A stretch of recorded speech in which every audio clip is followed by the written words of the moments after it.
Welcome.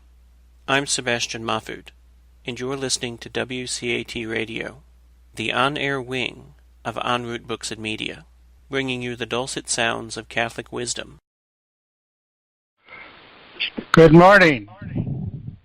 This is the open door, open to the Spirit's inspiration, open to our decidedly human reflection, and open to all of those who would like to join us. This morning we have Dr. Rhonda Sherman.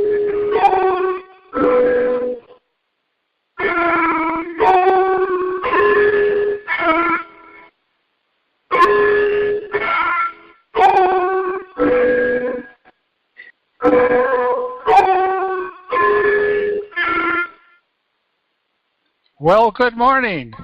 Good morning indeed. This is the open door, open to God's inspiration, open, it seems, to the bells of that inspiration, and open to our human reflection, and open to all visitors who would like to join us, and you're cordially invited. This morning, we have Dr. Rhonda Sherman, a professor of philosophy, Catholic writer, and radio presence par excellence here on WCAT. And we have, again with us, and we're very appreciative, Desmond Silvera, a member of the National Committee of the American Solidarity Party. And it may be that we'll have others join us as we move forward.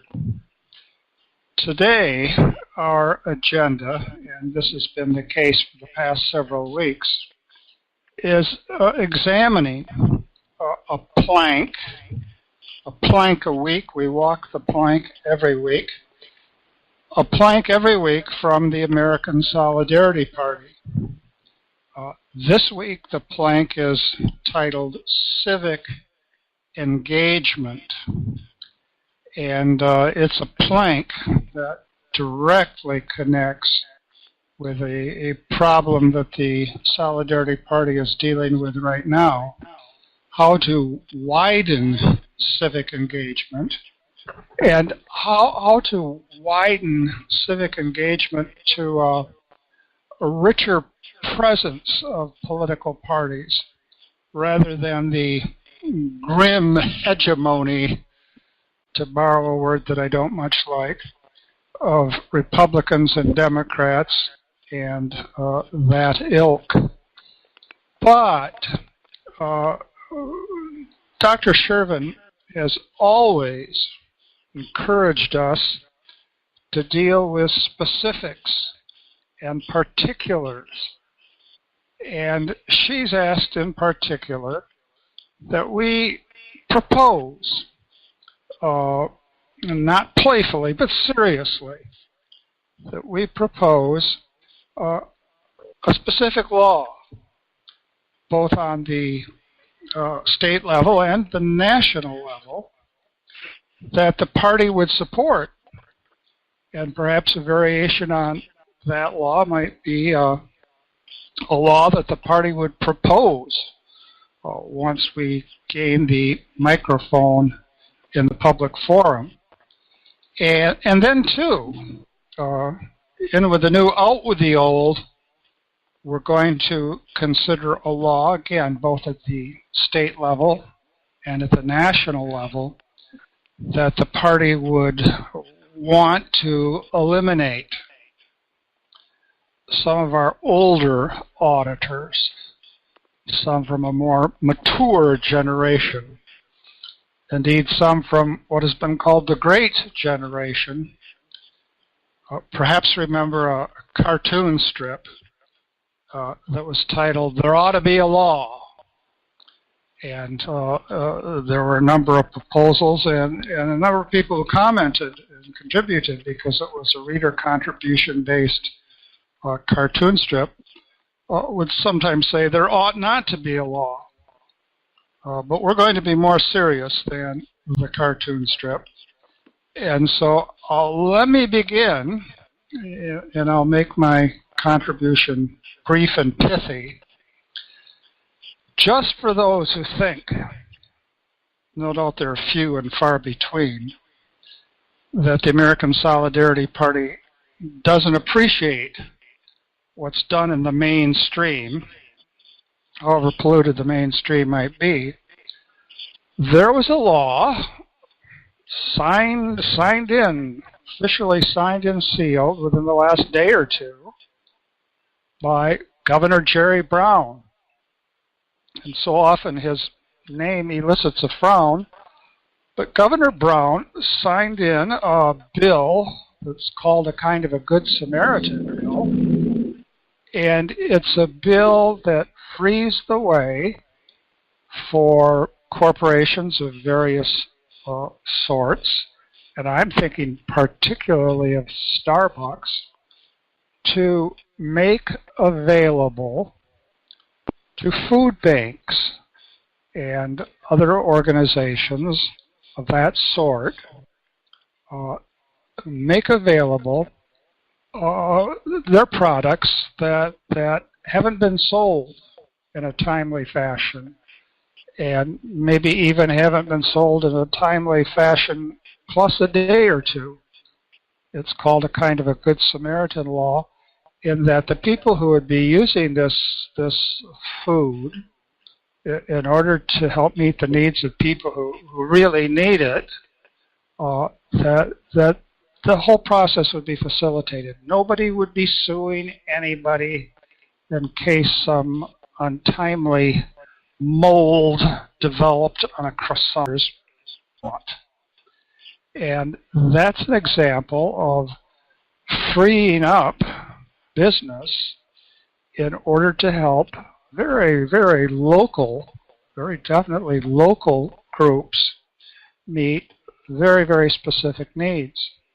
And this caught my eye because for many years, my wife Elizabeth was able to bring from Starbucks, if she got there fast enough.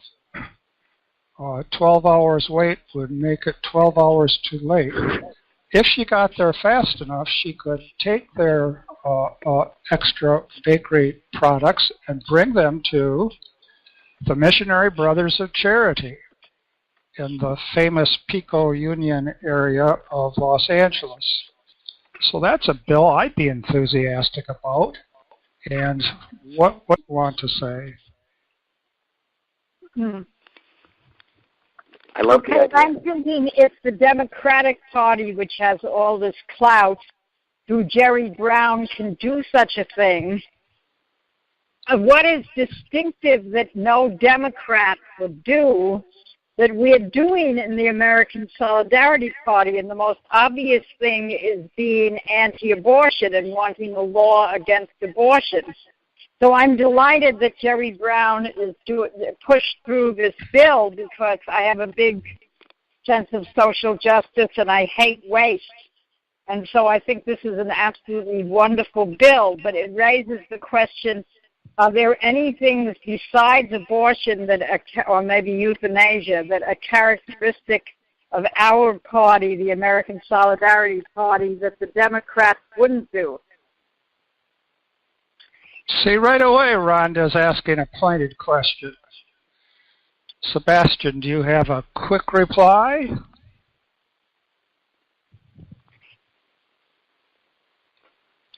Well, here's another possibility, unless you had that quick reply.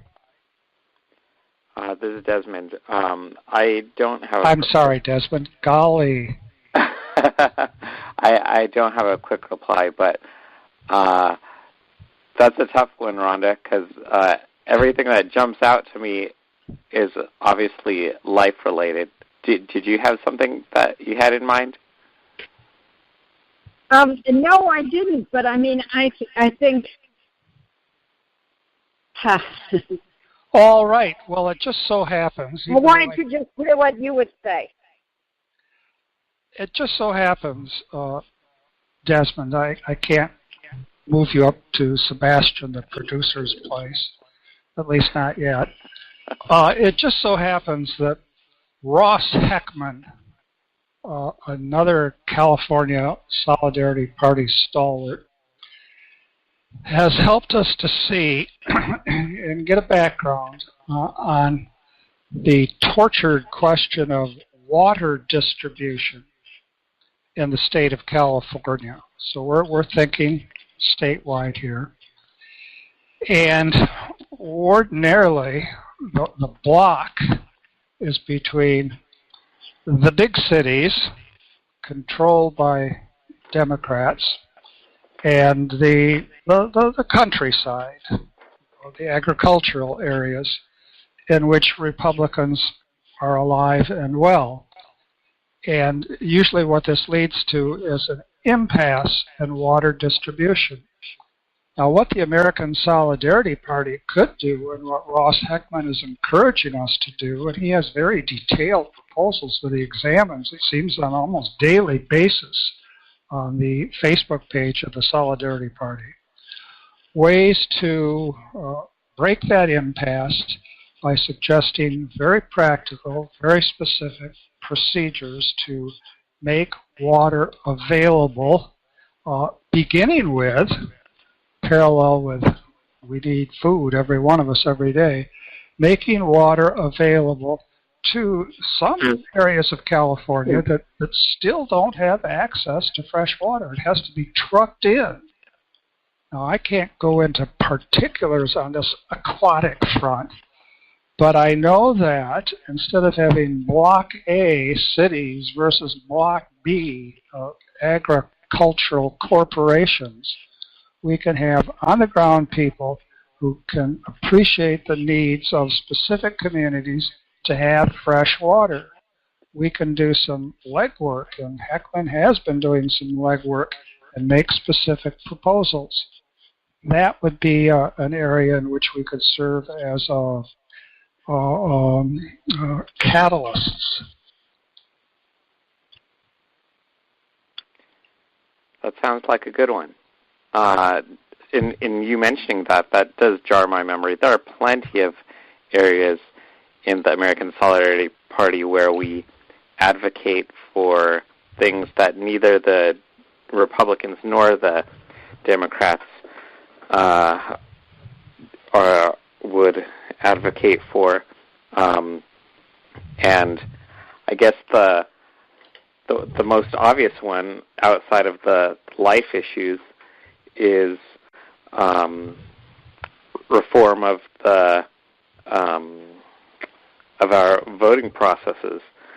I think we're going to touch more on that during the rest of our conversation for the hour, so I won't get too deep into that one. But one of the laws that I think, me personally, and I think it would jive with the values of the party, would propose is not an increase of taxes, but a replacement of taxes, replacing income taxes with environmental taxes.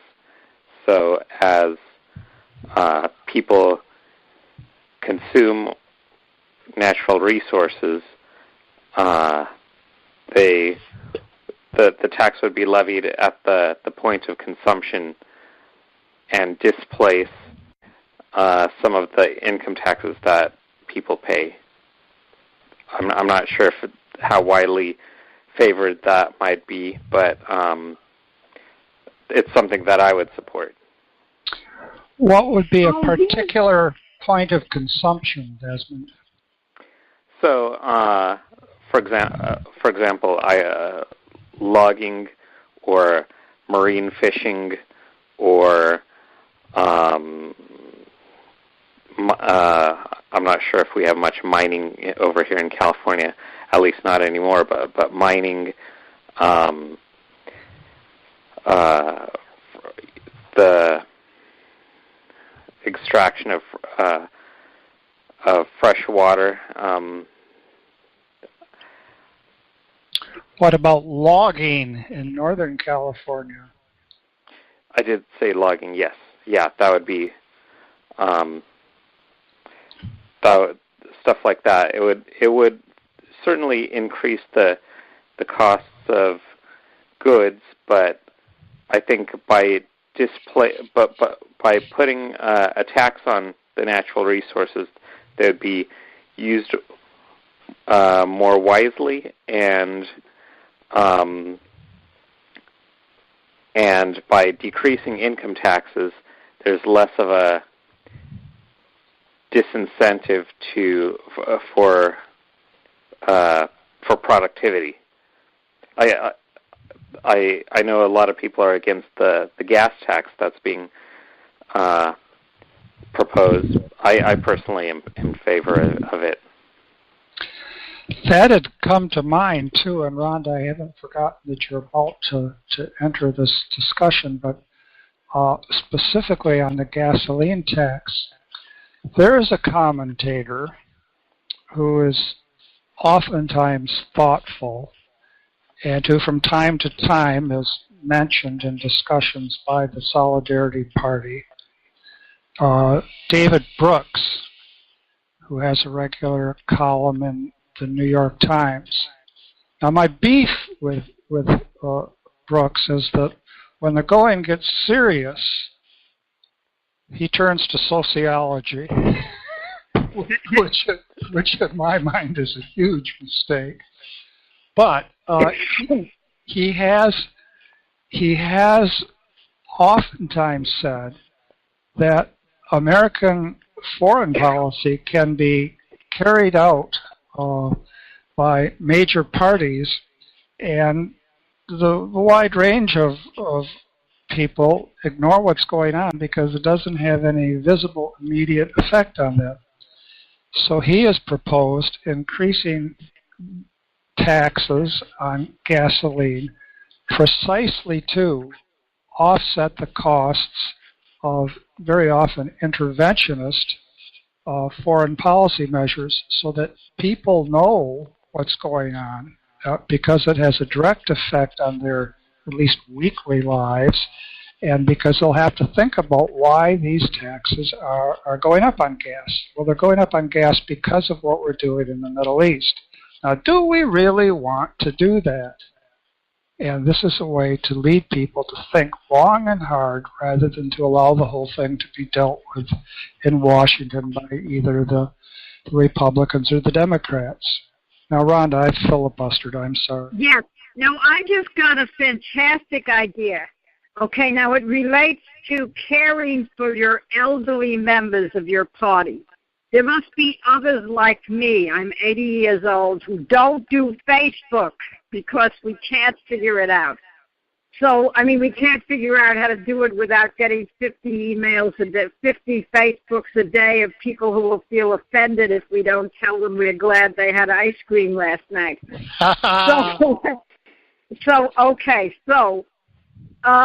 People like us, what I would love is if the party had the resources to tell us in every election how we should vote as a member of this party, because there are people like me who aren't particularly politically savvy at all, but we want to vote in line with the principles of the American Solidarity Party.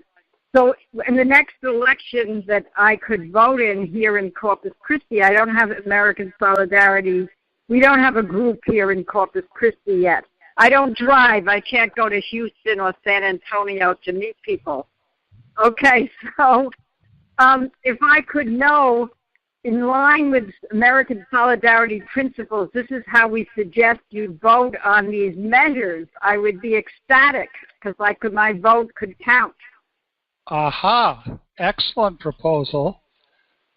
There are voters' guides plenty here in Los Angeles. I get voters' guides from several different groups. And right, so there could be one from the Solidarity Party. I would be glad to pay the postage, or it could come, if it could come on an email, which I do, but rather than on Facebook.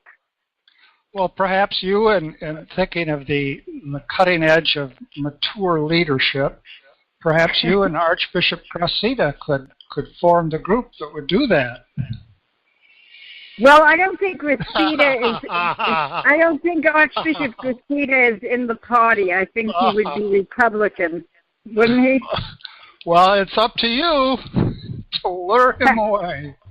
No, I mentioned it to him, actually. And what was his response? I'm a Republican, don't mess with me. No, he didn't I think I only met him twice, but I'm meeting him next week. All right. But I mentioned the party. Uh-huh. Yeah, and he didn't say it. I'm 80 years old. I can't remember if he said anything. Well, see, I know for a fact, Dr. Shervin, that you carry with you wherever you go a notebook to jot down pertinent facts and points, and you could take this with you when you meet Cressida. Oh, okay, I'll think about it. Yeah. I mean, we have big things to talk about, like the dissolution. The future of the country isn't a big thing.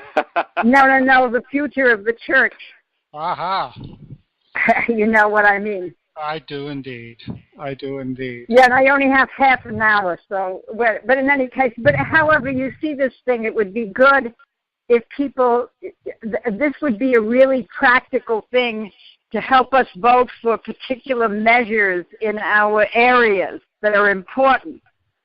I think even if you just sent us something that said this is the most important bill this is the most important thing on the ballot in your area. Mm-hmm. And this is what we think, why you should vote, we think you should vote this way. Because what I usually do is I just give the ballot to a friend of mine, wherever I'm living, who's politically savvy, and say, you check the boxes, because I don't know anything. But since this woman who did this for me in Connecticut, is an arch conservative Republican, I don't want to ask her. I want to ask my American Solidarity friends. Is she the one that's offended if you don't say your ice cream looked pretty good? No. All right. Sebastian, could we... cut my tongue off. It's because I've got his name in front of me on this here computer screen. Desmond, could we do something like that in California?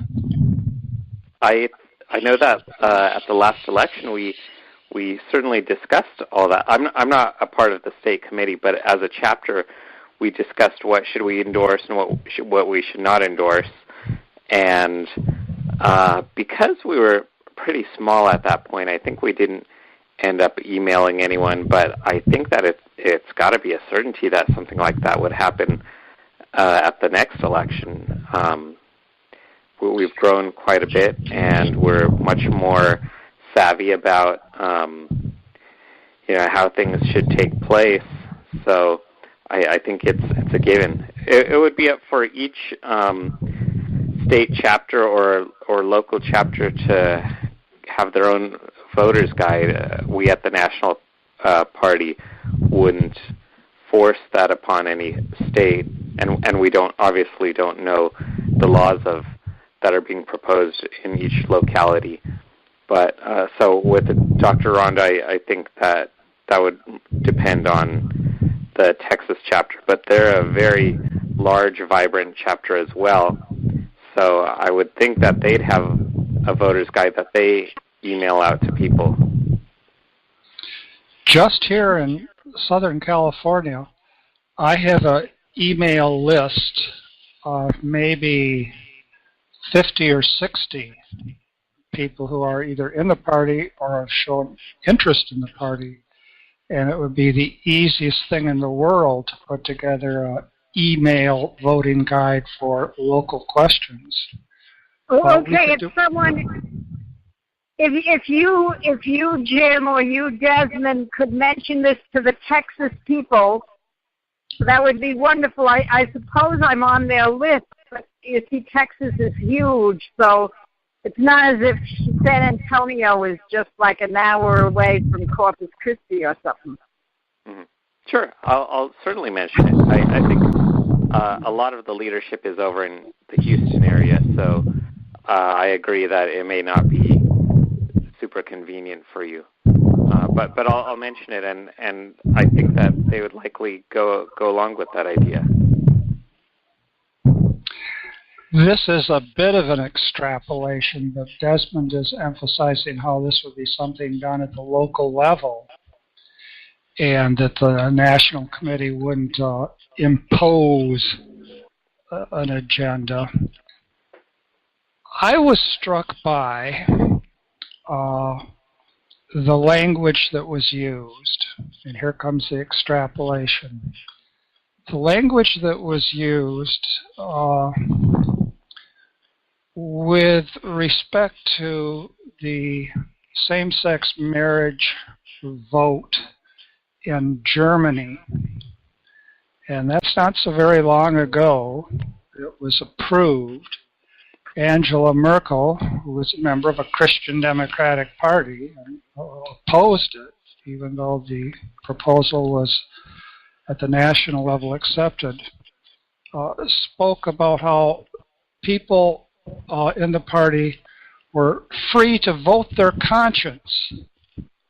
And I thought, what kind of a party would you ever belong to in which you weren't free to vote your conscience? It's like on certain things we allow people to have a conscience, other matters we don't allow them to have a conscience.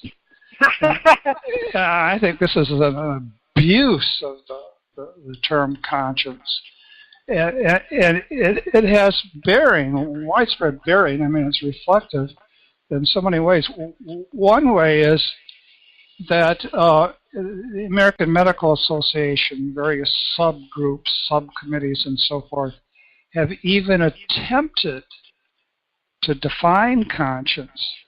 And the definitions of conscience that they propose are pretty much this. One's deeply held convictions, which, if acted against, would lead one to have a lower self-esteem. So the whole idea of conscience is utterly subjectivized. It has no connection with the demands of an objective moral law. And so it is here, you have Merkel saying on this, people should be free to vote their conscience. Well, we'd make people feel really bad if we required them to vote this way. That's the translation. Well, could we move to the national level a law to propose or a law to eliminate at the national level?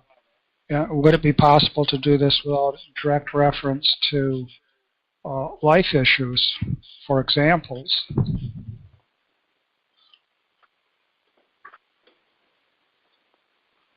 Okay, my situation is this. I had to go to my parish today, and I figured I would sit in one of the room's offices that no one's in. But since the parish festival is tomorrow, this room is filled with toys and people coming in and out bringing toys to sell at the festival. So I said, well, I'll go outside. So going outside, first there's the bells at 10 o'clock, the church bells. Then comes the lawn mowers all over the grounds of the parish. So now I've just moved to this garage. So is the reception okay? Yes. Okay. I hear you loud and clear. So I am sacrificing for the party. Well, you could put that on the list of things I've done for the party today. If only you would get cool and go onto the Facebook, you could list that. Sebastian, a national law to introduce. Yes, oh my gosh. 3 times that I'm out. 3 times that I'm out. I never did this before. That's supposed to show you that old dogs can forget old tricks. National. other than life. Well, I'm not sure it would necessarily be a law, but I think at the national level we should adjust our attitudes and our willingness to enter war. I think we go into war much more freely than we should. But just a minute. A car is just driving into the garage. I'm trying to do this radio show, so it's okay. What was that? The man in the street that just came by? Just a minute. I'm going to get off for a minute. I was trying to find a quiet. Gentle auditors, you see that this show comes to you from local levels and from various facilities, and that just shows you the adaptiveness of the American Solidarity Party. Desmond is suggesting rightly, oh how rightly, that we should be wary indeed and exceedingly deliberate before entering any kind of war. And perhaps in a case like this, what we might do is really insist on the role of Congress in having its say about any kind of military intervention. Oftentimes there are laws that are on the books that are good laws that are pretty much routinely ignored, and that would be a case in point. I agree. So maybe instead of adding a new law, that it would just be the adherence to the existing law, that Congress should be the one to declare war instead of the president unilaterally going out on his own. Well, certainly that whole area should be examined very closely, and that's something the party would want to examine very closely. Well, how about if we turn now to the actual language of the civic engagement plank of the platform? I think our discussion already has set the stage for this very well.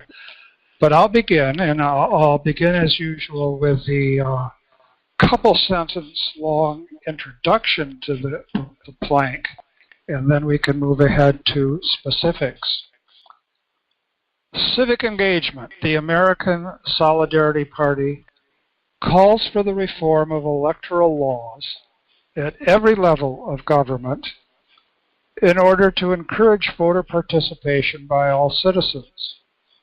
We believe that the current system disenfranchises third parties, that's us, and those they represent through systemic legal and procedural measures that favor and uphold a two-party system.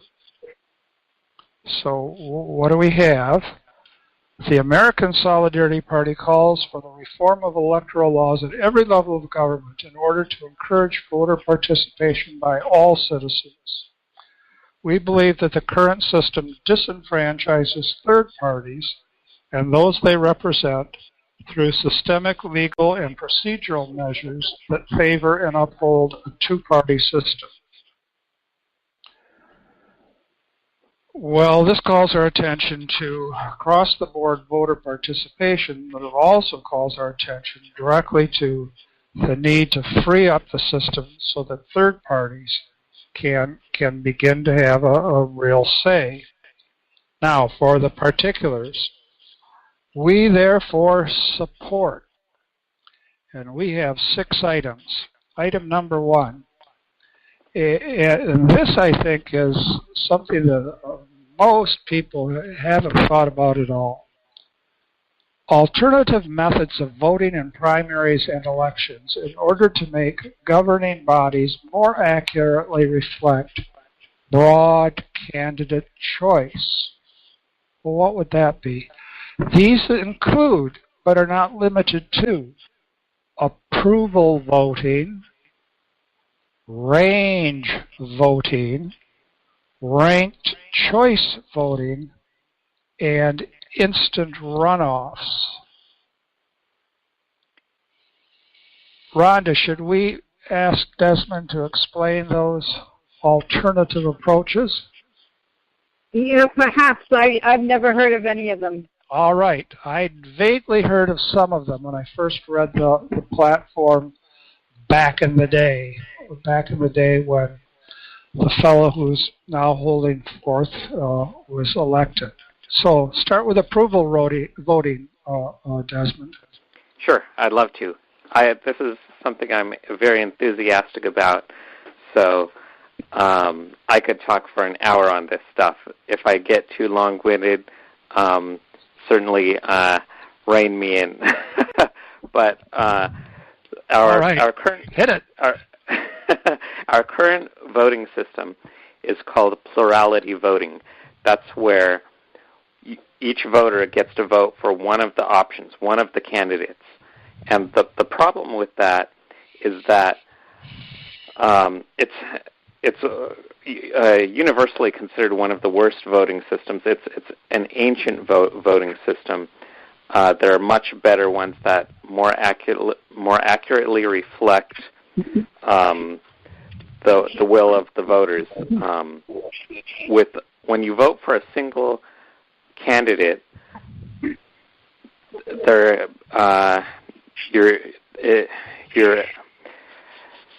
it allows for the splitting of a vote. So let's say we go back to one of the old elections where there was, I think it was Bush and Clinton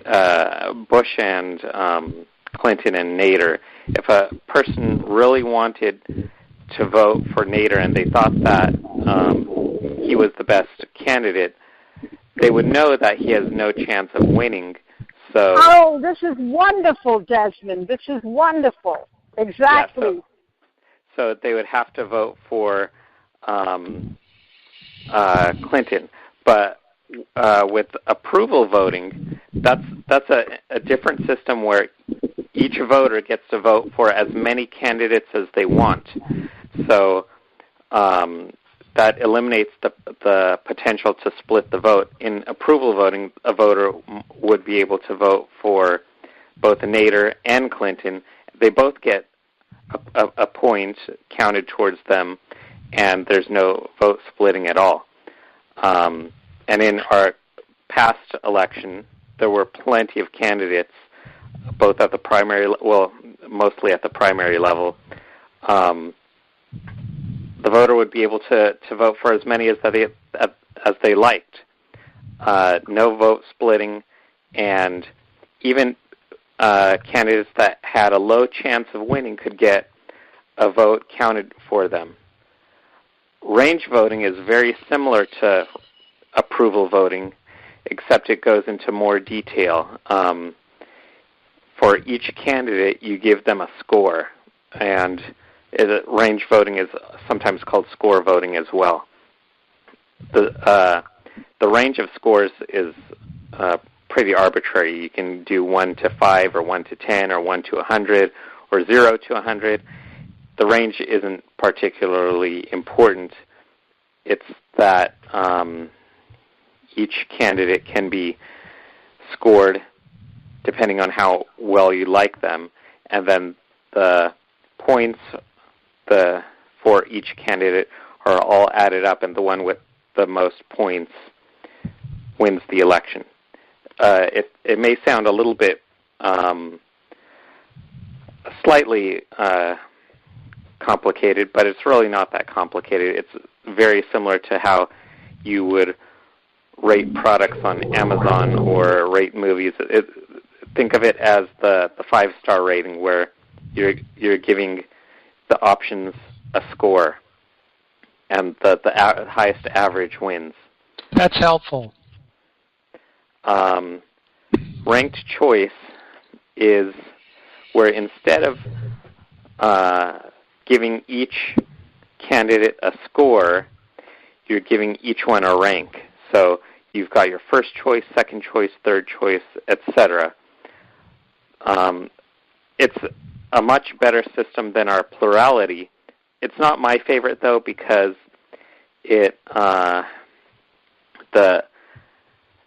so within each voting system, there's the vote casting process and there's the vote tallying process. And with the ranked choice, the vote casting process is pretty simple. First, second, third, fourth, fifth, etc. The vote tallying process gets much more complicated.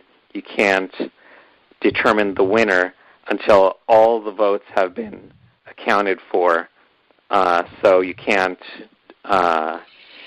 say, well, this district went that way. You don't get election results earlier on in the process. You've got to wait for the very last vote to come in before any of the votes mean anything. That's, to me, a big disadvantage of ranked choice, but it's still much better than our current broken plurality system. Instant runoffs are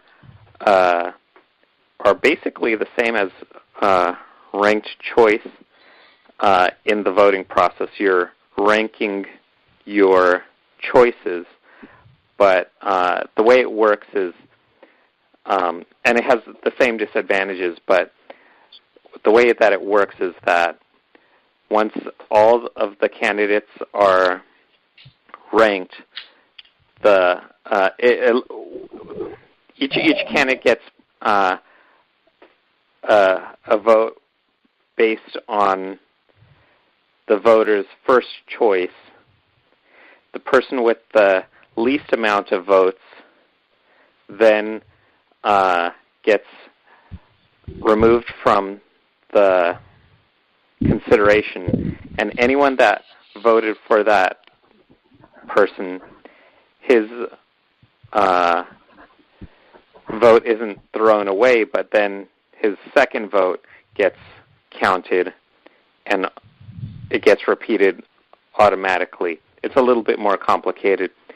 It would be much easier to see on paper, but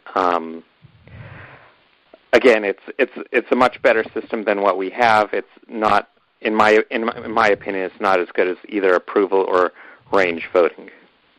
Okay, now this is just for primaries or also for the final elections? This is for both, but... For both. Okay, see, this would be fantastic because many people, I mean, the big argument against voting for a third party is that then the worst candidate gets in. You're really giving a vote to the candidate you hate the most. Mm-hmm. So that's such a big argument for many people that this would obviate that difficulty. Yes. So another advantage of these systems is that, I said it can be used in primaries and the general election, but with a system like this, you don't need primaries. It's an unnecessary step because everyone can go head-to-head against each other in a general election. And very good. And you don't need to filter any people away. Oh, I see. So I can vote for Jim first. If I move back to California, I go for Jim, and then I can vote for Desmond also. Exactly, yes. Yeah, but Desmond is running, and Jim isn't. He's fleeing. Desmond runs. You're not running because I'm not there to nag you along. Oh. That's the only reason. So, Jim, what do you think? Do you think you're ready to be lieutenant governor? I'm a kind of adjunct type. Uh-huh. Now, Desmond, I think this is something that the party could call attention to it in a way that would really show that the party is doing some good thinking. How did you get involved in working with these strategies for voting? You say you're very keen on it. So I'm a software engineer by trade, and I read up on a lot of algorithms and nerdy stuff. And so even before I got into politically involved before I knew about the American Solidarity Party, I was very aware that our plurality voting system did not yield the results that people wanted. It's a broken system that strongly favors it's a two-party system. Only two parties can succeed in a plurality voting system. So in order for any third party to make any headway, the voting system really does need to change. A great many of Solidarity potential supporters, I suspect, are now in the Democrats for Life caucus. Not that they're lifetime Democrats, but they're pro-life Democrats. And I imagine if we had some of them on the air with us right now, they would say things like, well, we're going to have, as far as we can tell, forever and ever, Democrats or Republicans. And so we don't want to be Republicans, and we really wish the Democrats would change. And it's better than nothing to have Democrats for life. But what we might want to say to them is, you don't have to hitch your wagon to either of the major parties. And why do it? It's a constant complaint. Rhonda might not be familiar with this. It's a constant complaint in ASP, Solidarity Party communications, that the Republicans have sucker punched pro-life people. They let them have their say, but in fact ignore anything of substance once they are in power. And a whole lot of people might say, look, you don't want to be a Republican, that's fine, but you don't have to be a Democrat. And you don't have to put yourself in this little Democrats for Life bag, because we can break through this either the Democrats or Republicans option. And this is one way we could begin to do so. I just thought of an analogy. What would you think of a Jew joining Hitler's party and being Hitler for Jews, the Hitler for Jews party? Yeah, there are some places where, what do they say? You don't want to go, no matter what. No matter what. Now, this is just a quick backtrack, but I think a lot of listeners and a lot of just ordinary folks, Desmond, don't know what an algorithm is. Could you just briefly tell us what an algorithm is? Sure. An algorithm is just a very detailed process for how something should be done. It's a very detailed procedure, so detailed that a computer can do it. It doesn't necessarily need to be computer related at all, but in writing software, that's we write code, computer code, to implement algorithms, the detailed procedures, and it's just so people who teach logic, know about truth tables and truth trees, right? Yeah. And those are algorithms, and we lots of times call them decision procedures. Yeah. You do this, and you do it right, you get the right answer. That's correct, yes. So, I mean, an algorithm could be how to do long division or something like that. The individual steps, okay, we'll add the columns and carry from here to there, and it's very detailed. Yes. Well, we don't have all that much more time left, and this is just the first bullet. I want to go to the second bullet point. And I think it's something that many people will have some thoughts about. we approve, the party supports, reform of the redistricting process, through independent and impartial agencies. We, all of us know, even if we don't know about algorithms, we know about gerrymandering.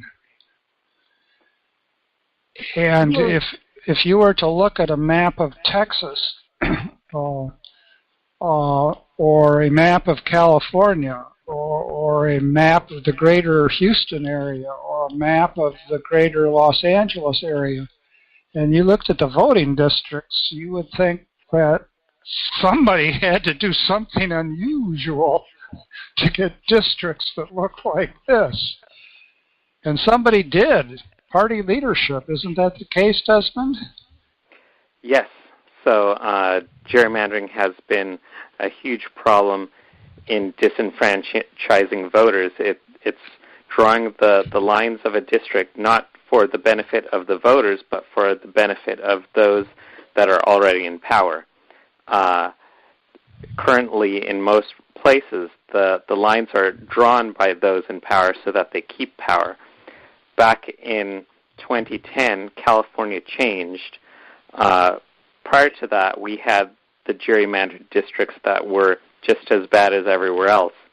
But in 2010, the state came up with an independent committee to draw lines, a Citizens Redistricting Commission, and that independent commission redrew the lines not for the benefit of the people in power, but for the benefit of the citizenry. And at least in California now, the districts are much, much more sensible.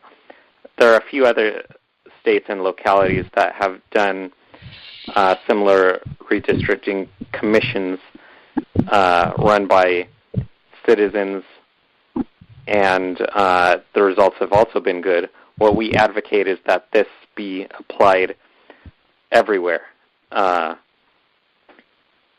It just makes sense to reduce gerrymandering. I have another semi-aside, but not wholly aside. Desmond has given us some insight into various ways of voting, ranking voting, approval voting, range voting, and the like. He's told us about algorithms. He's given us some specific background on California district drawing in comparison to gerrymandering that's very, very blatant.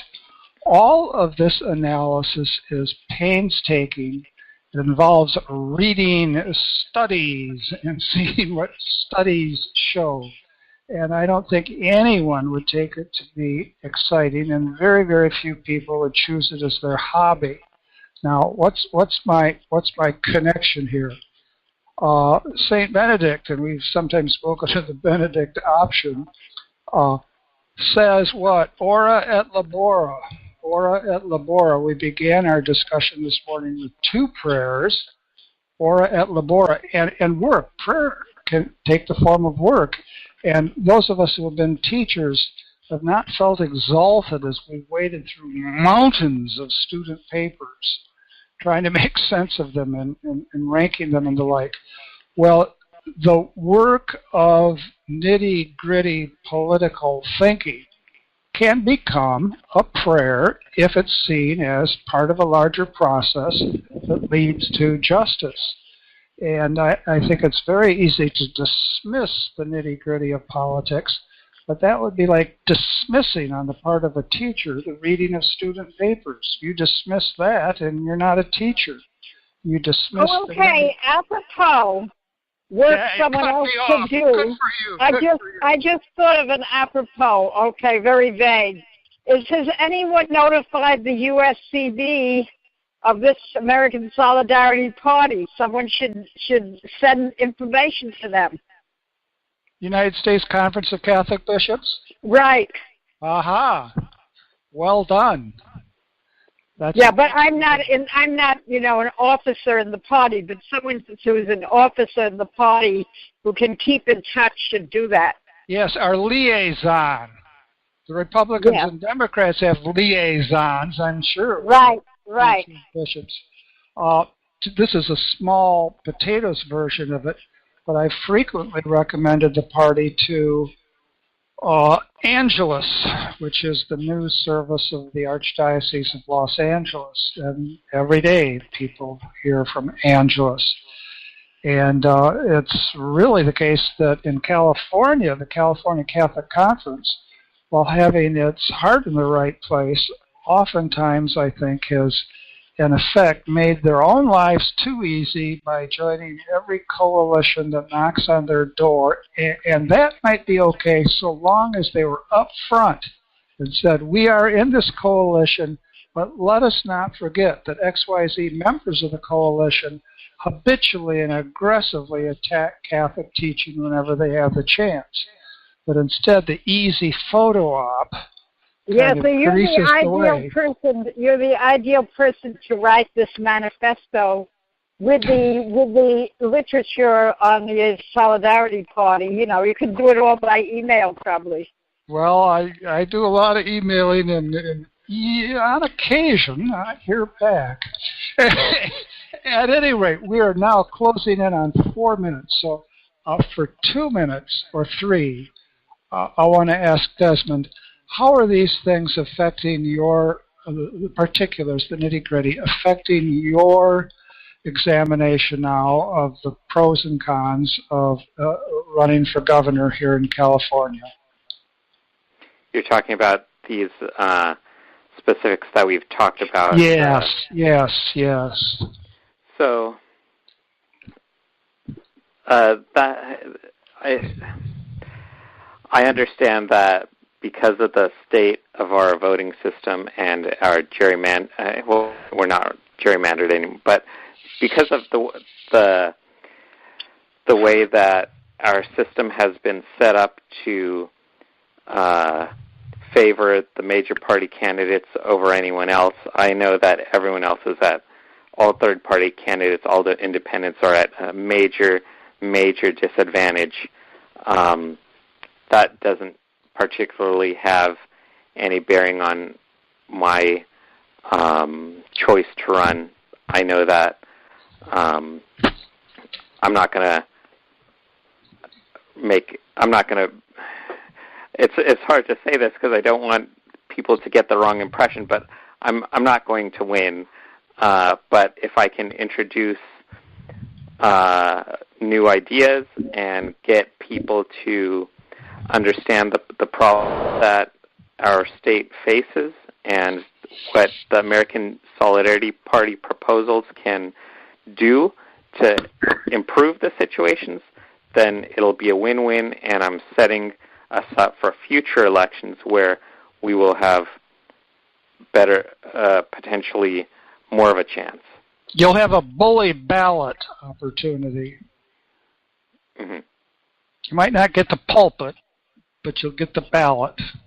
Yes. The presence will be felt. Absolutely. Rhonda, we have 2 minutes. Can you sum things up in a non-manipulative but encouraging prayer?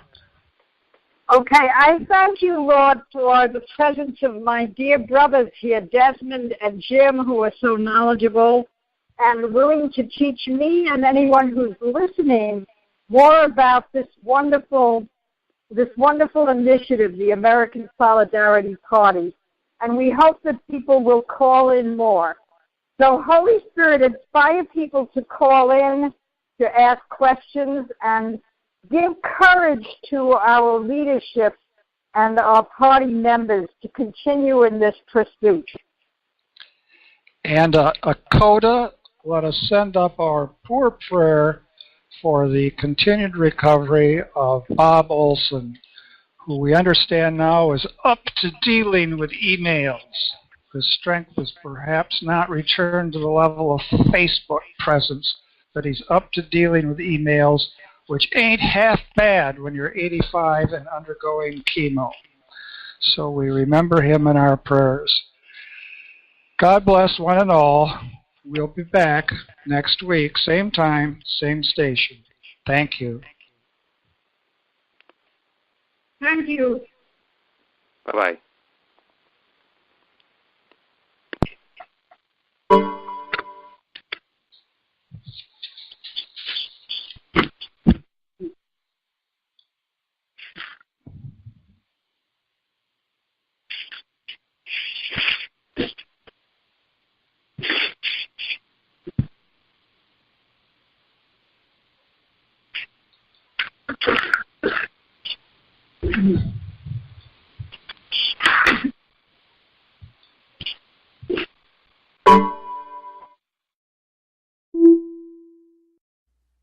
We hope you enjoyed the program and will join us back for another show on WCAT Radio. This is Sebastian Mahfood. Good day.